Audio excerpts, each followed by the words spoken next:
That's the feeling we've all had. How new shoes would make you glad, but the best time you recall when you wore no shoes at all. Back the days. I've been having some problems with my power system lately. Basically, my batteries are about 6 years old and they're pretty much dead now. But I've been kind of running on empty so that I can at least charge my DC fridges. So I've got 2 fridges, one big and one small, and then a freezer. All of those are DC. And so I can potentially hook them directly to like a charge controller and some solar panels, and I think that's might be what I have to do as a sort of emergency temporary measure, because it seems like my batteries are dead at this point and I'm having to order some more. And I think I'm going to cut back on my power system because I'm also creating a new power system. I used to be off-grid and now I'm grid tied, and so I don't think I need as many batteries. So I'm replacing my 8 L16s with probably 4 L16s, and I looked into like lithium batteries and it just seems like they're too expensive and too complicated, and I want something that's simpler. I ideally would like to have sealed like AGM batteries, what they call them, and they're less maintenance, and so then I wouldn't have to remember to water them and all this other stuff that sort of like makes it problematic to have these flooded lead acid batteries. So that's kind of the predicament I'm in. But it seems like I should be able to set up something temporary, at least during the day, so that those freezers and fridges can get some power and get cooled down, and they're fine sitting overnight without being on, as long as during the daytime they can get charged up. Supposedly these chest fridge and freezers that I have can go like a week and they'll stay cold, and so hopefully I'll be able to set up just 4 of these batteries and then have enough power to continue to charge my power my fridge and freezer until I can get the new batteries in. This is just some of the troubleshooting and problems that you run into when you're trying to live off-grid or live more sustainably. It seems like a lot of the systems that you set up need a little bit more attention and maintenance than we're used to just being plugged into the grid. Of course, then you have the sort of ability to know a lot about where your electricity comes from and how to fix it if something goes wrong. And it's good skills to have, definitely. I don't really know enough about all this stuff to know how to troubleshoot every single problem. My knowledge only goes so far. I wish I knew more, but it is pretty complicated stuff, and sometimes it's hard to figure out what's going on. I think I'm getting there, but it's been many years, and I've definitely had a lot of issues and done a lot of troubleshooting over the years. So these batteries have been disconnected. These 4, I've been using the other 4 in my bank. And I pulled 2 of them out and the other 2 are sitting right here. But these are now connected to the charge controller. And if you can see the number there, it's like doing all these crazy things. It's just kind of, I mean, I know that the voltage is really low, and so they're going to have to take days probably to charge up if they even can hold a charge anymore.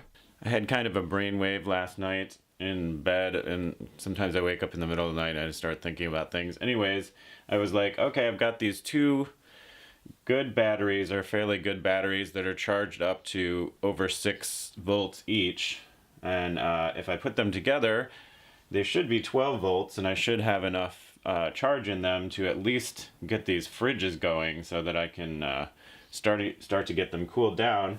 And then I remembered I have this charge controller here that's a 12 volt charge controller, and although my pump is 24 volts, I won't be able to use that, probably. Well, yeah, I don't think it will kick on at all, but I can disconnect it, and then these fridges can run on 12 volts with this system, so at least I can get my fridges cooled down. I don't really need the pump for pumping water. It's not imperative. That can wait, and I can just use water that I bring in from elsewhere. So really the key thing is getting this refrigeration going again. I have to change the wiring on the solar panels to be 12 volts, so I have to actually connect them in parallel. And these are I'm connecting these right now.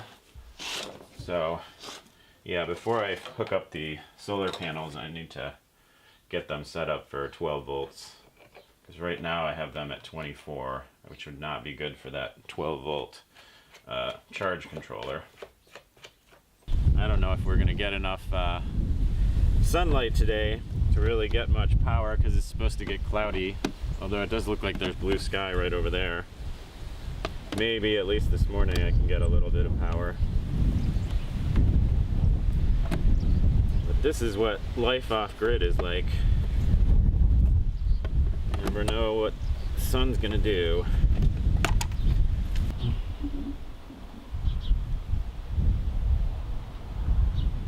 So despite my best efforts to hook up a sort of a temporary system for powering my refrigerators,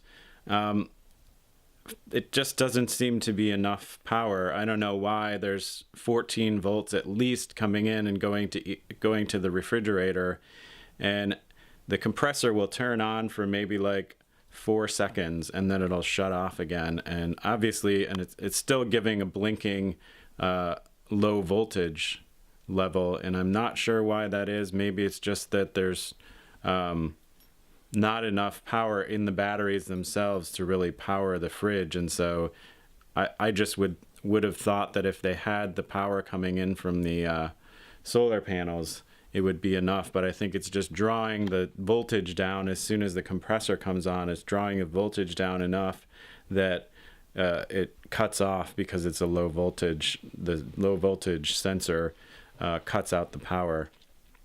Because every fridge, the fridges that I have in the freezer, is doing the same thing. So at least I'm able to get the water pumping with this system.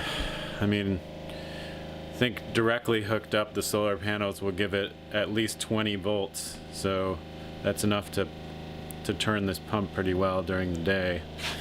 So maybe I'll just use it to get the pump working. At least I can have water, and then I'll have to move. I'm gonna move this little fridge outside, I think, because it's cold enough outside, and I'll just store what I can out there. I don't know what I'm gonna do about the freezer upstairs. I guess maybe I'll have to try to get that going at least, so that it can stay cold. Well, here's my unexpected refrigeration setup. Moving everything out here. Bucket of cheese and some milk.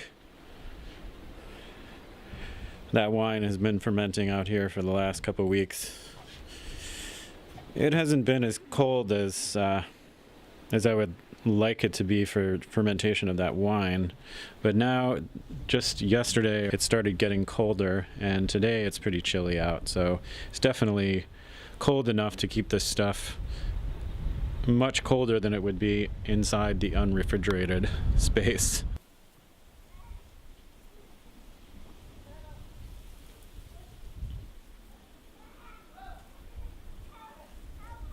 All right, well, thanks for watching. I think I'm gonna have to leave you there. I don't have my power system situation resolved, but I did call the company that has the AGM batteries today and wanted to order, but realized that it was Saturday, and so they were closed. The thing about these batteries is, like, it's a pretty big investment. I mean, it's $1,400 for 4 batteries. But I have these DC fridge and freezer, and I figure, like, it's nice to have those because they're super efficient working on operating on DC.